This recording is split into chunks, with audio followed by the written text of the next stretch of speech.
नाभिक बना लेते हैं। क्या करते हैं? बड़ा नाभिक का निर्माण कर लेते हैं, बड़ा सा नाभिक का निर्माण कर लेते हैं। छोटे छोटे कण मिलकर एक बड़े नाभिक का निर्माण कर लेते हैं, जिसे नाभिकीय संलयन कहा जाता है। ये घटना कहाँ? इसके लिए दो तीन चीजों की जरूरत है। सबसे पहले इसके लिए जरूरी है उच्च तापमान। ये दो थोड़े मोड़े टेम्परेचर पे होगा ही नहीं, उच्च तापमान होना चाहिए, बहुत हाई टेम्परेचर होना चाहिए इसके लिए।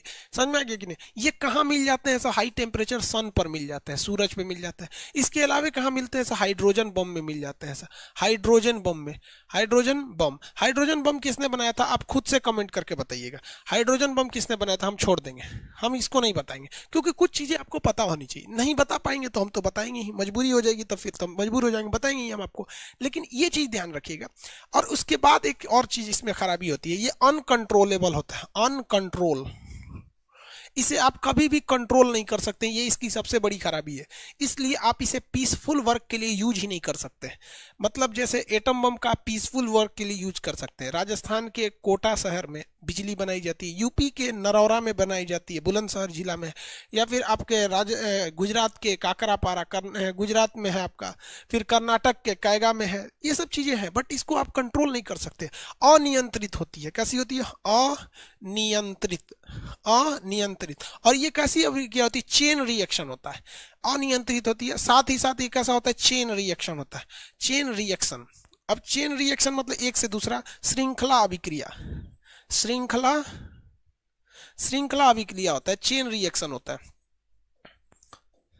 याद रखिएगा, ये हमेशा चेन रिएक्शन होता है। आप कभी भी न्यूक्लियर फ्यूजन का यूज आप अच्छे काम के लिए नहीं कर सकते। ये हाइड्रोजन बम भड़का दीजिए, किसने खोज किया था भैया? टेलर ने। Very good.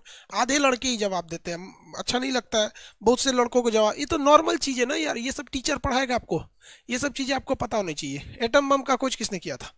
Auto horn. ये कौन हो गए? टेलर ने कर दिया। तो ये जॉन टेलर ने इनका खोज कर दिया था, एटम हाइड्रोजन बम का। हाइड्रोजन बम जो होता है ना, ये शक्तिशाली होता है। देखिए, अब बात करते हैं हम हाइड्रोजन बम की। किसकी? Hydrogen bomb. इसकी एक खासियत क्या होती है? हाइड्रोजन बम, हाइड्रोजन बम, इसमें देखिए ध्यान से, इसके पास शक्तिशाली होता है, ये बहुत पावरफुल होता है, शक्तिशाली होता है। शक्ति इसके पास क्या होती है? बहुत ज्यादा। लेकिन ये घातक नहीं होता है, घातक नहीं होता है। ये शक्तिशाली बहुत होता है, घातक नहीं होता है। जैसे देखिए, सांप क्या है? सांप घातक है। सांप के पास पावर ज्यादा नहीं है, लेकिन हाथी क्या है? पावरफुल है।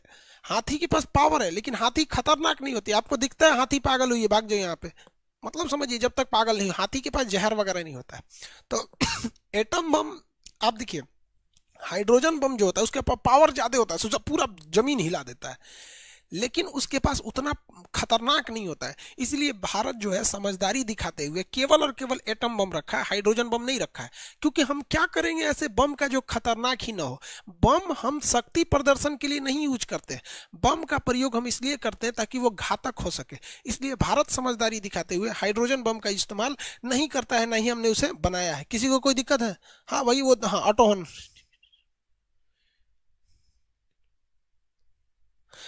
चलिए ध्यान से समझिए, यहां तक में